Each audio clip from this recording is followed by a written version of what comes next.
The crimson skies of Darkalos burned like a wound above the settlement. Mina Arsal sat alone at the edge of the refugee camp, her fingers tracing patterns in the crystalline sand that glittered beneath her worn boots. The wind carried whispers, soft, melodic tones that no one else seemed to hear.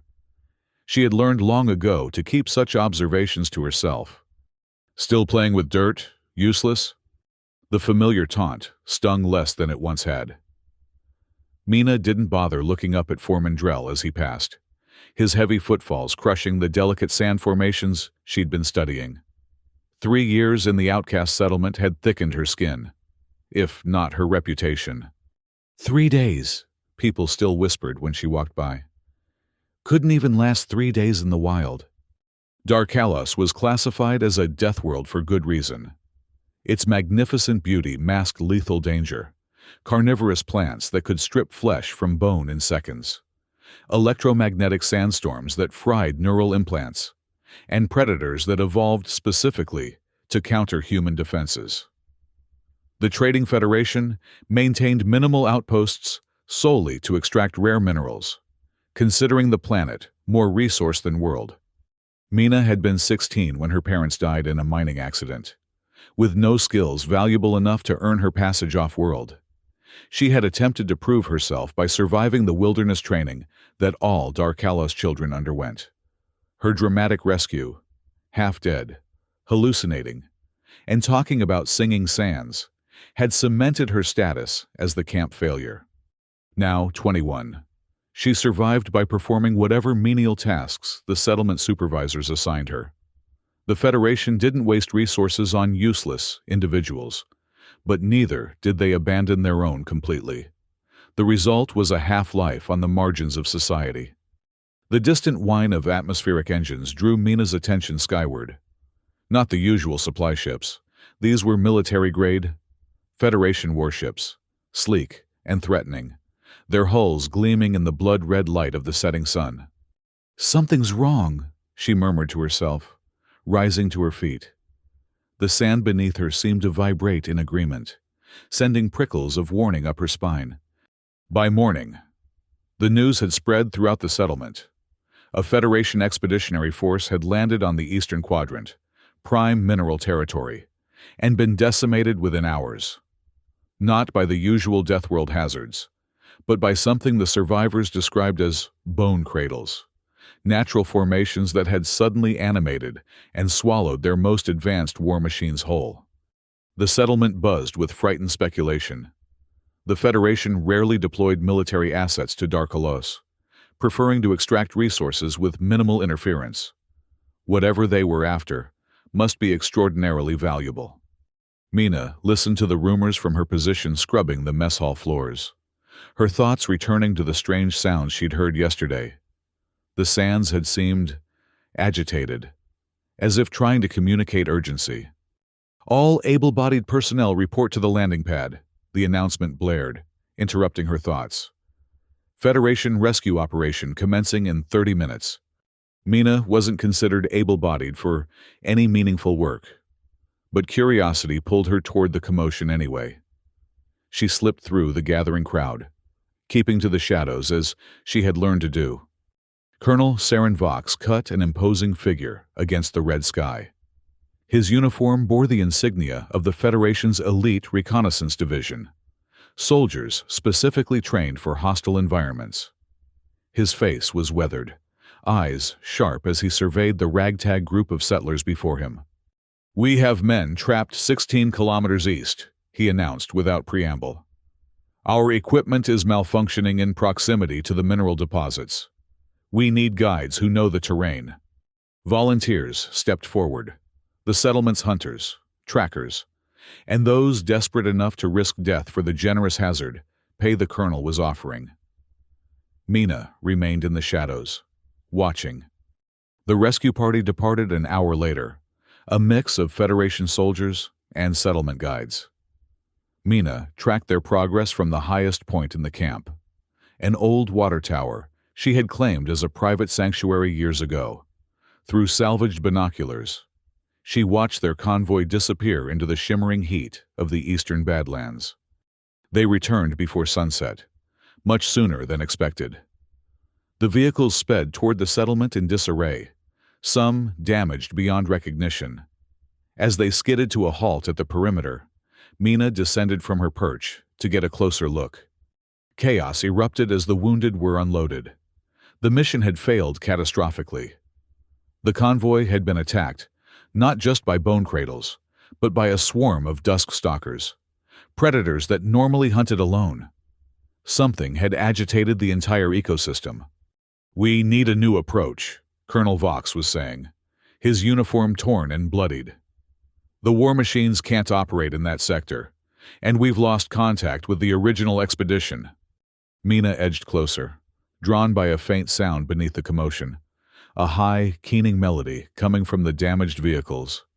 To her ears, it sounded almost like a call for help.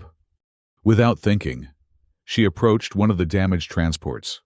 Its engine compartment was exposed, revealing a peculiar growth of crystalline formations spreading across the machinery like moss.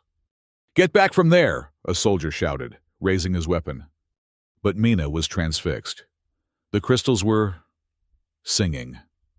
Not with sound, exactly, but with a vibration she could feel in her bones. Before anyone could stop her, she reached out and touched the formation. The reaction was immediate.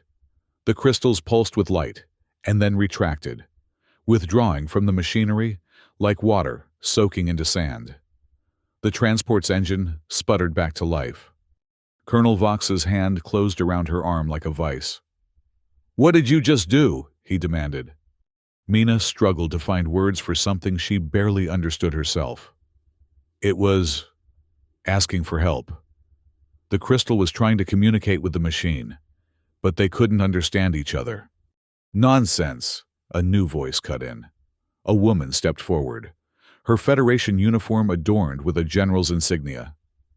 "This is the girl they call useless, isn't it? The one who couldn't survive basic wilderness training?"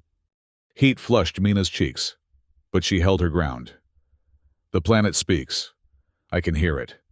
That's why I failed the training. I got distracted by the voices." General Inara Voss studied her with cold calculation. "Is that so? And what are these voices saying now?" Mina hesitated, aware of the mocking look surrounding her. But something in the general's tone made her suspect this wasn't mere ridicule. "They're afraid," she said finally. "Something is wrong, out of balance." A subtle exchange of glances between Vox and Voss told Mina she had struck a nerve. The general gestured to one of her aides. "Bring the girl to the command center. I want to hear more about these voices." As Mina was led away, she caught sight of a young man watching her intently. Unlike the others, his expression held no mockery, only intense curiosity. She would later learn his name was Kai Ren, the Federation's leading engineer for the war machines that had failed so spectacularly in the Eastern Quadrant. The command center was a temporary structure erected at the edge of the settlement, all gleaming technology and military efficiency. Inside, holographic displays showed the terrain where the original expedition had disappeared. Red warning indicators clustered around a deep canyon. "The vein," Mina murmured, recognizing the formation. Local settlers avoided it, a place where the sand seemed to breathe, and strange lights danced at night. General Voss rounded on her. "You know this location? Everyone knows to stay away from there. The old stories say it's where the planet's heart beats closest to the surface." "Superstitious nonsense," Voss dismissed, but her eyes remained keen. "What matters is that our scanners detected the richest concentration of Nexite crystals ever recorded at that site. Enough to power the Federation's fleets for decades. Nexite," Mina had heard the name whispered among miners, an energy-conducting crystal of unparalleled efficiency, found only on Deathworlds where conditions were extreme enough to forge its unique properties. "You deployed war machines to extract it," Mina guessed, the pieces falling into place. "And the planet responded." "Poetic, but inaccurate," Vox interjected. We lost contact with our expedition after they began preliminary excavation. When our war machines approached to investigate, they encountered resistance. The holographic display shifted to show footage from a machine's visual sensors. Massive formations of bone-white stone rising from the sand, enveloping metal with impossible speed. The footage ended in static. Those aren't geological formations. Kai Ren spoke up from the doorway. The composition analysis shows organic compounds. They're alive. General Voss's expression hardened. Which is precisely why we need to understand what we're dealing with. If the girl can communicate with these entities, she may be our best chance at recovering our people and equipment. You want me to go out there? Mina asked, disbelief coloring her voice. You claimed you could hear the planet, Voss replied coldly. Prove it isn't just the ravings of a failure. The words struck their intended target. All her life, Mina had been dismissed, her perceptions deemed hallucinations or attention-seeking lies. Here, finally, was a chance to prove herself, even if the price might be her life. I'll go, she said quietly. But I need to do it my way. A hint of surprise flickered across Voss's face before her mask of authority returned. You'll be accompanied by a security detail, and Mr. Ren here will monitor everything. If this is some elaborate deception. It's not, Mina stated with more confidence than she felt. But I can't promise I'll hear what you want to hear. As preparations were made for the expedition, Kai Ren approached Mina with an array of monitoring devices. These will record any anomalous frequencies, he explained, fastening a slender band around her wrist. If you're really hearing something beyond normal human perception, these sensors might be able to detect it. Mina studied him, trying to discern if he was mocking her. His expression remained earnest, his movements precise and careful. You actually believe me? Kai's hands paused in their work. I believe in observable phenomena. The war machines encountered something our science doesn't yet understand. If you can perceive it, he shrugged. That's data worth collecting. It wasn't exactly a vote of confidence, but it was more consideration than she'd received from anyone else in years. The expedition departed at dawn, a smaller, more mobile team than the previous rescue attempt. Mina rode in the lead vehicle with Colonel Vox, while Kai Ren followed in a transport packed with monitoring equipment. General Voss remained at the command center, overseeing the operation remotely. As they approached the canyon, known as the Vein, Mina felt the vibrations intensify. The faint melodies that had always haunted the edges of her perception grew louder, more insistent. Stop, she commanded suddenly, when they were still several kilometers from their destination. Vox signaled a halt, watching her with narrowed eyes as she stepped out onto the sand. The morning sun cast long shadows across the crystalline dunes, transforming the landscape into a sea of shimmering ruby and gold. Mina closed her eyes, focusing on the sounds that surrounded her, beneath the wind's whistle and the distant calls of flying predators. She could hear it, a rhythm like a heartbeat, pulsing through the ground beneath her feet. Something's coming, she warned, opening her eyes to scan the horizon. The security team raised their weapons, scanning for threats, but Mina shook her head. Not here, not yet, but they know we're coming. They? Vox demanded.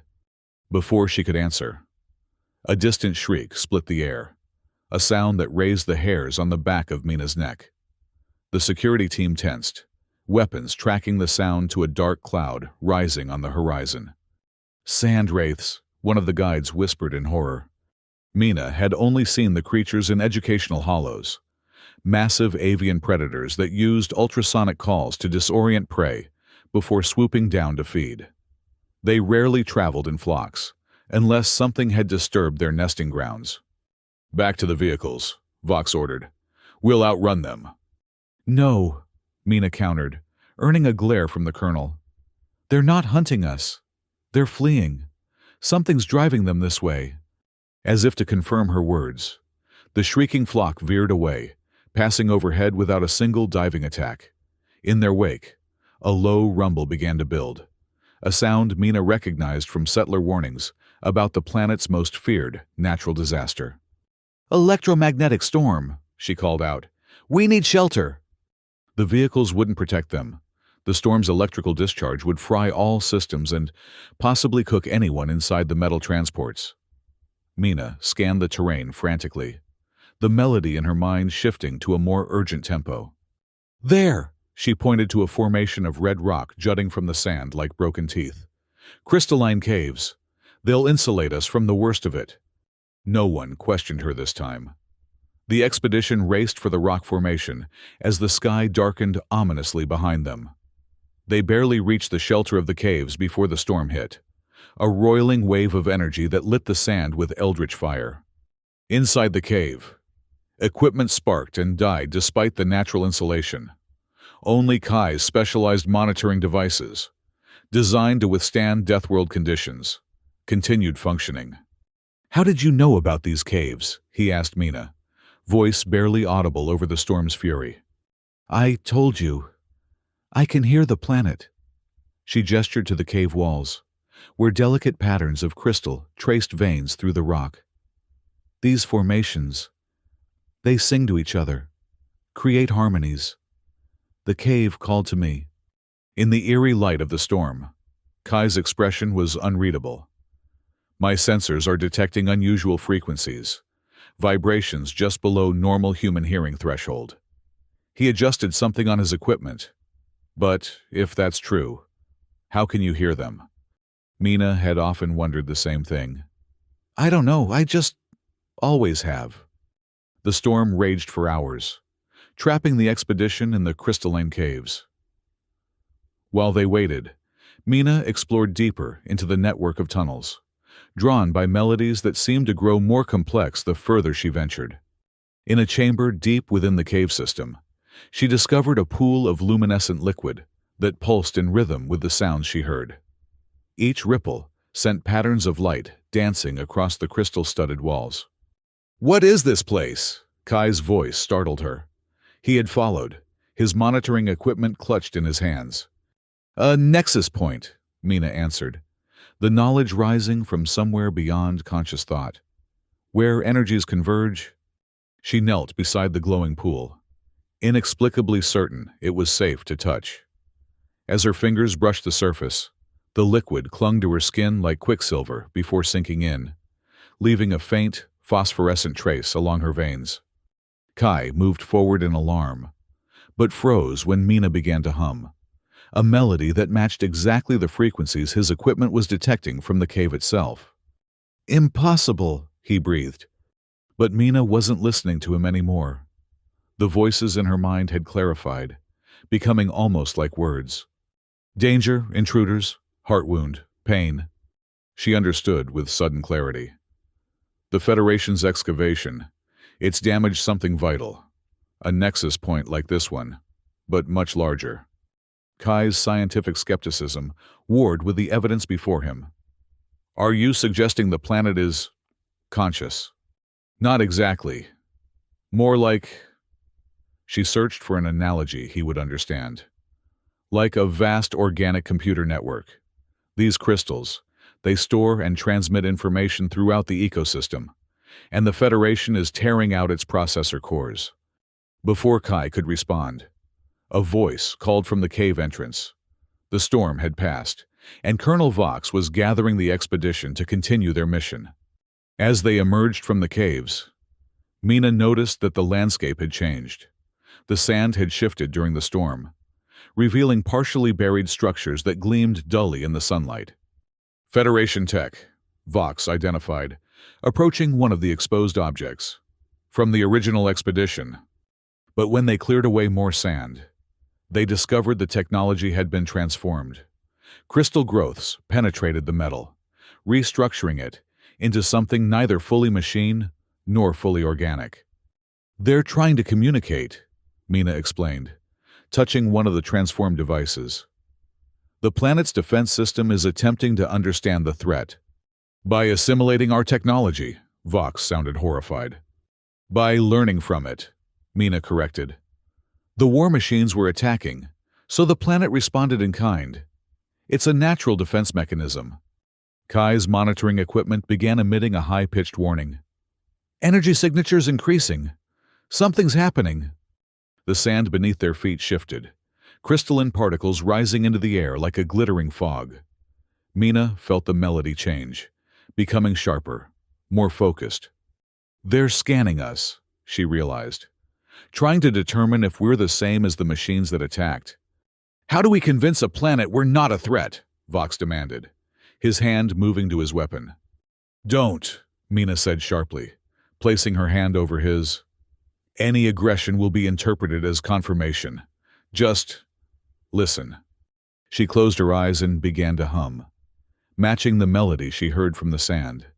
The crystalline particles swirled around her, responding to the vibrations of her voice. Slowly, the sand settled, forming a path that led toward the vein, not a threatening gesture, but an invitation. It wants to show us something, Mina said with certainty. Vox hesitated, then reluctantly signaled for the expedition to follow the path. As they approached the canyon, evidence of the Federation's failed excavation became more pronounced. Shattered machinery lay half-buried in the sand, transformed by the same crystalline growths they had observed earlier. And then they saw them, the war machines. Unlike the smaller equipment, these massive combat platforms hadn't been destroyed. They stood motionless at the canyon's edge, encased in lattices of bone-white crystal that pulsed with inner light. The bone cradles, Kai whispered in awe. They're not destroying the machines. They're containing them. Mina approached one of the immobilized war machines, the song in her mind reaching a crescendo as she neared. Without fear, she placed her hand against the crystal encasement. Images flooded her mind. The machines attacking the crystal formations. Federation soldiers extracting core samples from pulsing nexus points. The planet's defense systems activating in response. And beneath it all, a deep harmonic resonance being disrupted, like a symphony suddenly missing key instruments. She pulled away, gasping. The Federation soldiers, they're alive, contained, like the machines. Where? Vox demanded. Mina pointed to the canyon below. There, at the heart vein. The expedition carefully descended into the canyon, following Mina's guidance. At its deepest point, they discovered a vast nexus pool similar to the one in the cave, but hundreds of times larger. Suspended above it, in crystalline cocoons, were the missing Federation personnel, alive but unconscious. The planet is trying to heal them, Mina explained, reading the harmonies surrounding them. Their equipment damaged the nexus, and the defensive response injured them in turn. But the planet doesn't want to kill. It's trying to understand. Colonel Vox studied the cocoons with a mixture of relief and apprehension. Can they be safely removed? I think so. If we can convince the defense system we're not a threat. Mina turned to Kai. Your monitoring equipment. Can it broadcast as well as receive? Kai nodded, already understanding her intent. I can calibrate it to amplify and transmit specific frequencies. Set it to match this. Mina hummed a complex melody, the harmonic pattern she had identified as representing peace or balance in the planet's crystalline language. As Kai's equipment began broadcasting the pattern, the crystal cocoons surrounding the Federation personnel pulsed in response. Slowly, they began to retract, lowering the unconscious soldiers gently to the ground. The expedition worked quickly to evacuate the injured, transporting them back to the waiting vehicles. As the last soldier was loaded, Mina lingered at the edge of the nexus pool, transfixed by the patterns swirling in its depths. Mina, we need to go, Kai called urgently. Colonel Vox's readings indicate increased seismic activity. But Mina shook her head, suddenly understanding. It's not an earthquake. It's a response. Look, the pool's surface had begun to part, revealing a massive crystal formation rising from its center, a structure that pulsed with complex patterns of light and emitted harmonics that made Kai's equipment shriek in protest. What is it doing? Vox demanded, weapon raised despite Mina's earlier warning. "Communicating," Mina answered, stepping closer to the emerging crystal. "It's showing us why the Nexite is important." The crystal projected images into the air, vivid holograms showing the planet's ecosystem functioning as an interconnected whole. The Nexite formations served as communication nodes, regulating everything from weather patterns to predator populations. The crystals aren't just energy sources, Kai realized, eyes wide. They're regulatory systems. Removing them destabilizes the entire planet. Which is exactly why they're so valuable, a new voice announced. General Voss stood at the canyon's edge, a contingent of Federation soldiers behind her. She must have followed their expedition at a distance, waiting to see what they would discover. "A self-regulating energy source," Voss continued, descending to join them. "One that adapts to resist extraction. Imagine the military applications." The crystal formation pulsed with angry red light, the harmonics shifting to a warning tone that made Mina wince. "You can't," she protested. "Removing the Nexite won't just damage Darkalos. It will kill it, and everything living on it." Voss smiled thinly. "A regrettable sacrifice for the greater good of the Federation.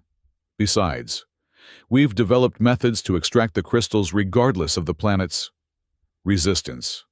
She signaled to her soldiers, who began deploying devices around the Nexus pool. Mina recognized the technology from her glimpses into the crystalline network. Federation bioweapons designed to disrupt the very frequencies that maintain the planet's defenses. "No!" Mina moved to stop them, but Vox caught her arm. "Stand down," he ordered, though his expression suggested he was far from comfortable with Voss's plan. "This is Federation business now." Kai stepped forward, his scientific authority lending weight to his words. "General, the data clearly indicates that destabilizing the Nexite network could trigger cascading ecological collapse. The entire planet could become uninhabitable." "A risk we're prepared to accept," Voss replied coldly. "The Nexite's value outweighs all other considerations." As the soldiers activated the disruptor devices, Mina felt the harmonies around her splinter, discordant notes tearing through the crystalline network like physical pain. The Nexus pool began to roil, its surface darkening from luminescent blue to angry crimson. "You're killing it!" she cried, breaking free from Vox's grip. Before anyone could stop her, she plunged her hands into the Nexus pool. The liquid embraced her, racing up her arms in glowing rivulets that traced patterns across her skin like living circuitry. The knowledge of generations poured into her mind. The history of Darkalos, the purpose of the crystalline network, and most importantly, the ancient melodies that could command it. When she rose from the pool, her eyes shimmered with inner light, her voice resonating with harmonics beyond human range. "Stop this," she commanded, her words carrying the weight of the planet's authority.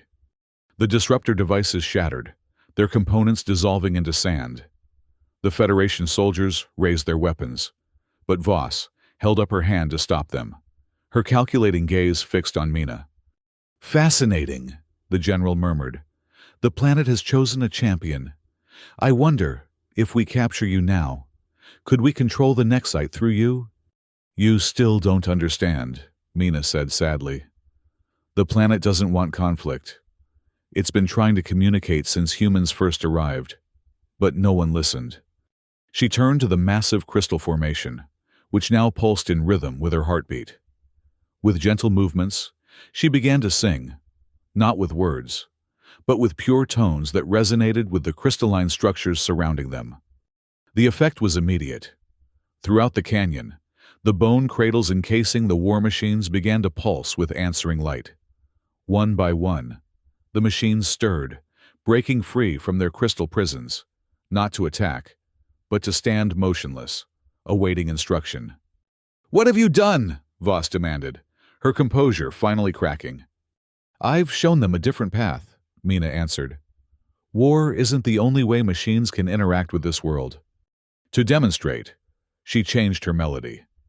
And the nearest war machine responded by extending its digging apparatus, not to excavate destructively, but to carefully clear sand from around a budding crystal formation, nurturing rather than harvesting.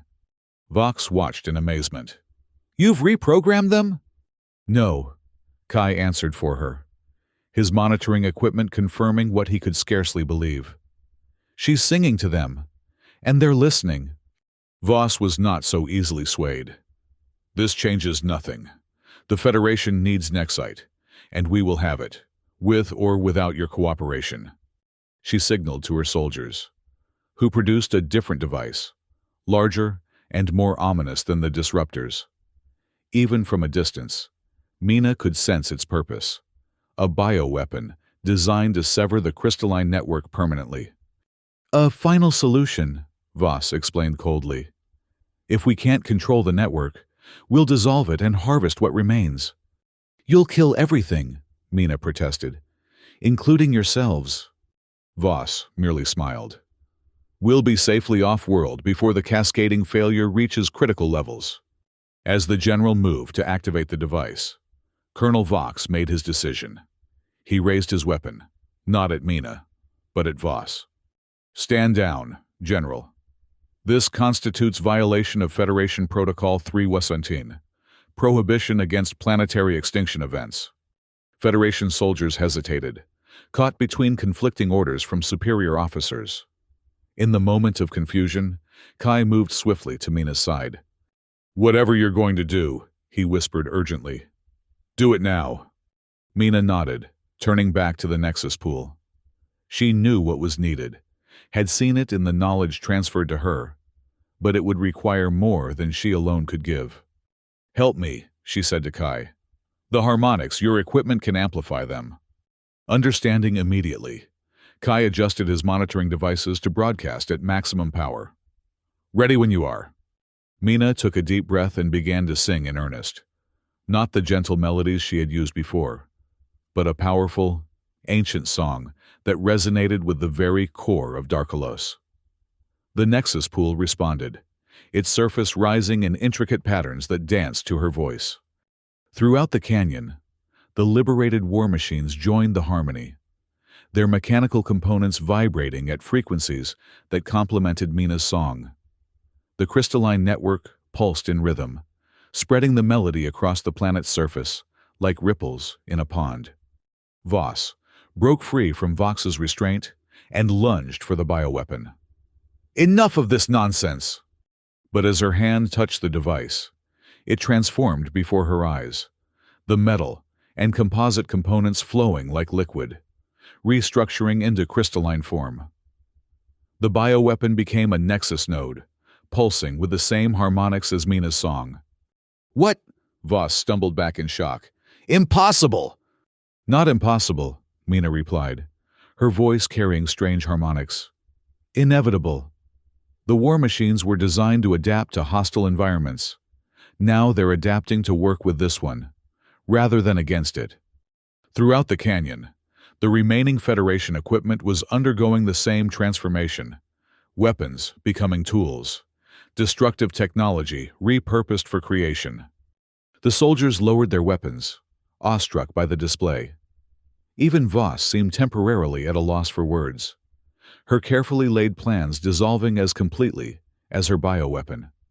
Colonel Vox approached Mina cautiously. "What happens now?" "Balance," she answered simply. "The planet is offering a partnership. Nexite can be harvested, but sustainably, in ways that don't damage the network. The war machines can help maintain the system instead of destroying it." "The Federation won't accept such limitations," Voss sneered, recovering her composure. "They will when they understand the alternative," Kai interjected, his monitoring equipment recording everything. "Destructive harvesting leads to planetary collapse. The evidence is irrefutable." As if to emphasize his point, the ground beneath them trembled, not threateningly, but like a living thing stirring from sleep. Throughout the canyon, new crystal formations emerged from the sand, glowing with inner light. "The planet is regenerating," Mina explained, wonder in her voice. healing the damage already done. In that moment, watching the transformation spreading across Darkalos, something shifted in the attitudes of those present. Even the most hardened Federation soldiers could not deny the beauty and power of what they witnessed. Vox made a decision that would alter the course of his career. General Voss, I am relieving you of command under Emergency Protocol 3-17. The Federation Council will determine if your actions constitute attempted genocide of a sentient ecosystem. Voss's face contorted with fury, but surrounded by soldiers who now looked to Vox for leadership, she had no choice but to submit. As the confrontation resolved, Mina turned her attention back to the Nexus pool, communing with the crystalline network that had chosen her as its voice. The knowledge flowing through her mind was overwhelming, but one thing became clear. Her connection to Darkalos was not temporary. The planet had recognized in her something it had been seeking for generations, a translator between worlds. 3 months later, Mina stood at the edge of what had once been an outcast settlement, now transformed into the first true human colony on Darkalos. The Federation Council, presented with Kai's irrefutable evidence of both the Nexite network's sentience and its sustainable harvesting potential, had established a new protocol for Deathworld interaction. The war machines, reprogrammed to work in harmony with the crystalline network, now served as guardians and caretakers rather than weapons. Under Mina's guidance, they maintained the delicate balance of the ecosystem while facilitating careful extraction of Nexite through methods that allowed the crystals to regrow. The latest readings are promising, Kai said, approaching with his ever-present monitoring equipment. Now, the head of the newly established Darkalos Research Division, he had become Mina's most dedicated supporter and friend. The network has expanded 12% since we implemented the new protocols. Mina smiled, feeling the harmonies that constantly flowed through her mind shift in response to his presence. The crystalline traces that marked her skin, a permanent reminder of her communion with the Nexus pool, glimmered faintly in the sunlight. The planet is pleased, she confirmed. The balance is returning. Kai studied her with the mixture of scientific curiosity and personal concern that had become his hallmark. And you? How are you adapting to your new role? The question gave her pause. From useless to the voice of Darkalos was a transformation as profound as any the war machines had undergone. Sometimes, she still woke expecting to find herself scrubbing floors in the old settlement, the whispers of ridicule following her like shadows. I'm learning, she answered honestly. Just as the planet is learning, just as we all are. In the distance, a group of settlers worked alongside Federation scientists and repurposed war machines, planting crystal seeds in carefully prepared soil. The future they were building was neither fully human nor fully alien, but something new, a genuine partnership with a world once feared and exploited. They want me to address the Federation Council next month, Mina added, anxiety creeping into her voice, to explain why other Deathworlds should be approached with the same respect. Kai's hand found hers, a gesture of support that had become increasingly frequent. You'll do brilliantly. No one can deny your connection to Darkalos, or the results it has produced. She nodded, drawing strength from his confidence. The other worlds are waiting too, singing their own songs. All they need is someone to listen. As if in response, the sand beneath their feet shimmered with crystalline light, and a gentle melody rose from the earth, a harmony of human, machine, and planet that promised a future none of them could have imagined alone. In the crimson light of sunset, Mina began to sing, her voice carrying across the transformed landscape. One by one, the war machines joined her song, their mechanical components vibrating in perfect harmony with the crystalline network that connected all life on Darkalos. And somewhere in the deepest canyon, where the heart vein pulsed with renewed vigor, the planet sang back to the girl once called useless, the girl who had taught war machines to nurture rather than destroy. Simply by listening to the songs no one else could hear.